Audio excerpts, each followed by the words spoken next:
Hey, hey, hey, how's it going? Brian Bowman here. Hope you're doing well. And today I want to consider the question, what advice would Mozart have for you and your business to help you grow your business? What would Beethoven and Bach say to help you grow your business? What would Picasso have shared with you? What insight would he have shared with you to help you grow your business? I've been reading about these guys lately, and one of my virtual mentor, someone that I suggest you study, you look into, is Charlie Munger. He's Warren Buffett's partner in Berkshire Hathaway, and he talks about learning from the eminent dead. It sounds a little morbid, but there is tons of lessons to be learned from the past, right?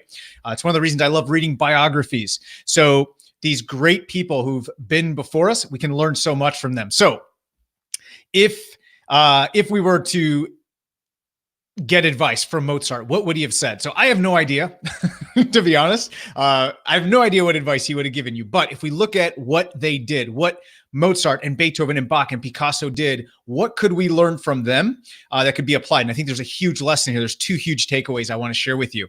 So one thing that I read, which was pretty cool, is the London Philharmonic seemed like they would know a thing or two about classical music. They lined up their 50 greatest pieces, classical music pieces from all of history, from all artists, and they listed them from top to bottom.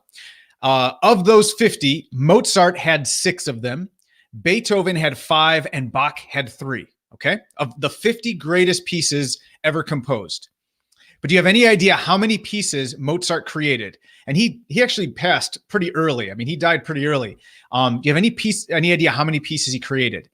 He created a bit over 600 different pieces.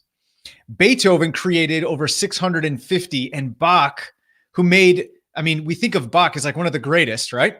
In the top 50, he had 3 of those spots. He created over 1,000 pieces of music.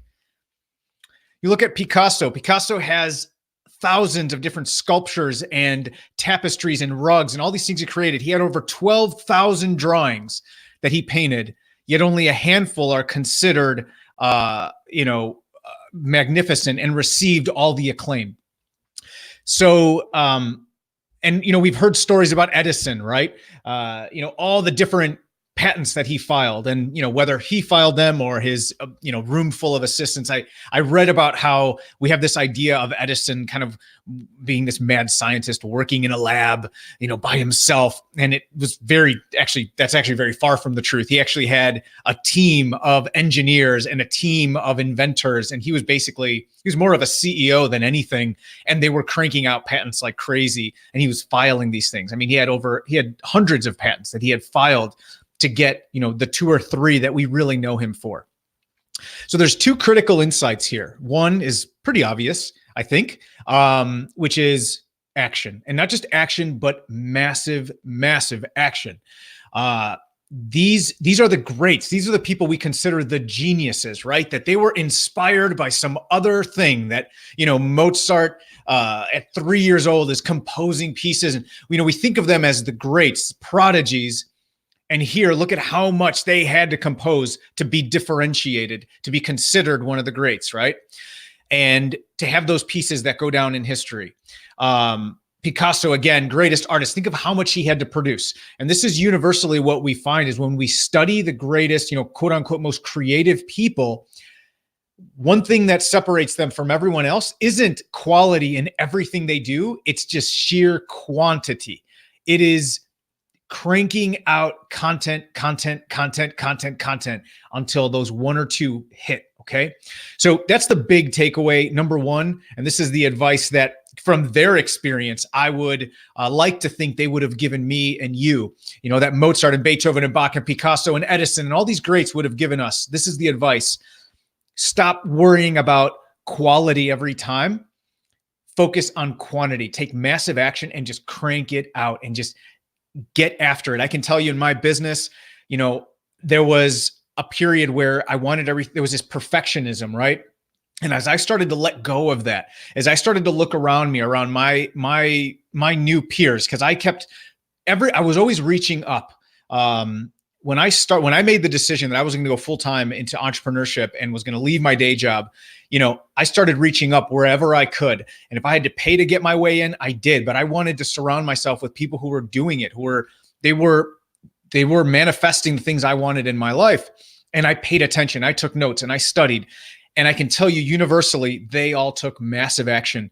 It was just like, it's every single time. It's not just a few instances. The people who were crushing it were taking massive action. I said, you know what? If I'm going to have success, I have to start taking this massive, just unreasonable amounts of action. And I started doing that, and then little by little, it's like compound interest. It starts to compound, and then that 1 out of 1,000 starts to pop up. That one thing where you find a signal, and all this noise that sometimes you feel like you're just creating, you're able to hit on it. So whether it's creating content for your e-commerce business to try to transition from content to sale, whether it's ads, my goodness, the variety of ads that we test. We literally will launch a campaign and have 1,200 ads running at once. We will launch 200 ads at a time, different variations of creative and copy and audiences that we target. I mean, we launch so much stuff, and we really don't know what's going to work. And that's the second piece of this. And you look at the same thing, even with the greats. So a lot of what we think is genius or ability or talent, a lot of it's just hard work and cranking out content, cranking out, producing and just letting the chips fall, letting the dust settle and see what happens. So massive, massive action. If you're looking at what products to launch, pull your audiences, get a few, get tons of samples and start testing it. I talk about doing things that don't scale. Go to a flea market, get a bunch of samples, start selling, talk to the people. What's the feedback? You've got to test a bunch of different things. So this is in every part of your business. It doesn't matter which part specifically. Massive action. We have to go out there. We have to create our 600 or our 1,000 plus pieces, our 12,000 paintings, our 2,800 sculptures. Like, we have to do this. And the second piece of this, which is fascinating, and it's, kind of the hidden benefit of knowing this, is they didn't know what was going to work. So not only do we have to take massive action, and it truly is quantity over quality. It's good to focus on quality. We have to do that because we have to always keep in mind, like, how are we going to cut through the noise? We don't just want to shout louder, right? We have to have a signal. We have to have something that resonates. So quality matters, but quantity matters so much more. But the other piece is there's an element of randomness. We don't know what's going to work. We don't know what's going to hit. And if you look at these, you look at Beethoven, when he was asked, I think he ranks in his journal, he ranks what he believes are his best pieces. None of them are considered any of the great pieces that he wrote. None of them. Shakespeare, I believe the same thing with Shakespeare. Of all the sonnets, of all the poems that he wrote, the ones that, and there's so many of them that weren't big hits. There's one, All's Well That Ends Well, I believe. It was like a flop, essentially, compared to the great things that he wrote.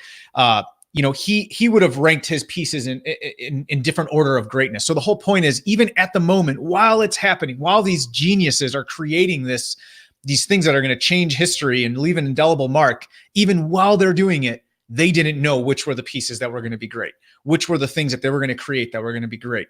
There's an element of randomness, and that's even more why we have to take massive action. Nassim Nicholas Taleb talks about fooled by randomness. He talks about being anti-fragile. He talks about the black swan. If you read any of his books, they're very, it's very intellectual stuff. Like, it takes time. You got to go through it. You got to digest it slowly. But there's this overarching theme that he's talking about, which is there's this huge element of randomness in life. And the only way we overcome that randomness is massive action.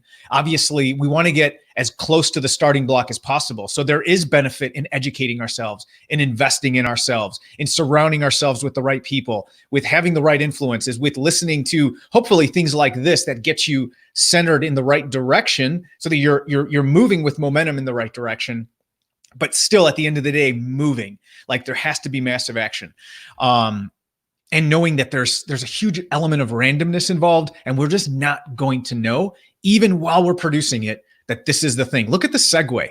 The Segway, everyone bet on the Segway. If you read the story about the Segway, it's crazy. Like, investors like Steve Jobs, Jeff Bezos, I think one of the co-founders of Google, like, they invested, I think Jobs invested like $85 million in the Segway.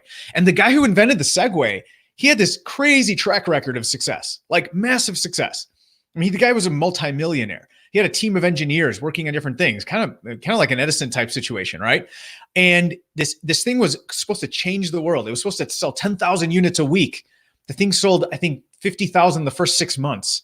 And now it just has this niche market that it serves. But they thought it was going to be this great thing. These geniuses, right? These brilliant, brilliant people thought it was going to be a sure hit. And it was a complete flop. I mean, it's considered one of the biggest, while it still was, it had its place. Realistically, compared to the expectation, it was one of the biggest tech flops ever.